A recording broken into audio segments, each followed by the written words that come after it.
Hello guys, ನಾವು ಇವತ್ತು ನಮ್ಮ ಅತ್ತೆಯವ್ರ ಊರಿಗೆ ಹೋಗ್ತಾ ಇದ್ದೀವಿ. ಒಂದು ಲಾಂಗ್ ರೈಡ್ ಹೋಗ್ತಾ ಇದ್ದೀನಿ.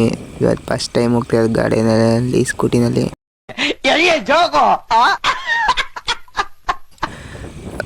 ನೋಡೋಣ ಏನೇನಾಗುತ್ತೆ. ನನ್ನ ಕೈಲಿ ಆಯ್ತಾ ಇಲ್ಲ. ಗಾಡಿ ತಗೊಂಡು 12 ದಿನ ಇನ್ನೂ ಹೋಗಿ ಇಲ್ಲ ಲಾಂಗ್ ರೈಡ್, ಅದಕ್ಕೆ ಹೋಗ್ತಾ ಇದ್ದೀನಿ ಲಾಂಗು. ಏನು ಅರ್ಥವೇ ಆಗ್ತಿಲ್ವೇ ಈ ಕೇಸು?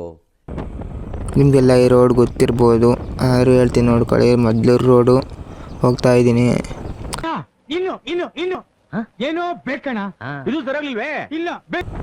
ನಾನು ಹೋಗ್ತಾ ಇರೋದು ಮೊದಲೂರಿಗಲ್ಲ, ಮೊದಲೂರಿನ ಬಿಟ್ಟು ಮುಂದೆ ಬೋರ್ಸಂದ್ರ ಅಂತ, ಅಲ್ಲಿಗೆ ಹೋಗ್ತಾ ಇದ್ದೀನಿ. ಹೋಗ್ಬೇಕಾದ್ರೆ ಮಳೆ ಬೇರೆ ಸ್ಟಾರ್ಟ್ ಆಯಿತು, ಸಣ್ಣದಾಗ ನೀರು ಬರ್ತಾ ಇತ್ತು. ಆದ್ರೂ ಹೋಗ್ತಾ ಇದ್ದೆ, ಆಮೇಲೆ ನಿಲ್ತು ಮಳೆ. ಏನು ಅರ್ಥವೇ ಆಗ್ತಿಲ್ವೇ ಈ ಕೇಸು? ನಿಧಾನಕ್ಕೆ 40ರಲ್ಲಿ ಹೋಗ್ತಾ ಇದ್ದೀನಿ. ಗೊತ್ತಲ್ಲ, ಹೊಸ ಗಾಡಿ ಜೋರಾಗಿ ಹೋಗೋಕ್ಕಾಗಲ್ಲ, ಫಸ್ಟ್ ಇಯರ್ಸ್ ಆಗೋವರೆಗೂ.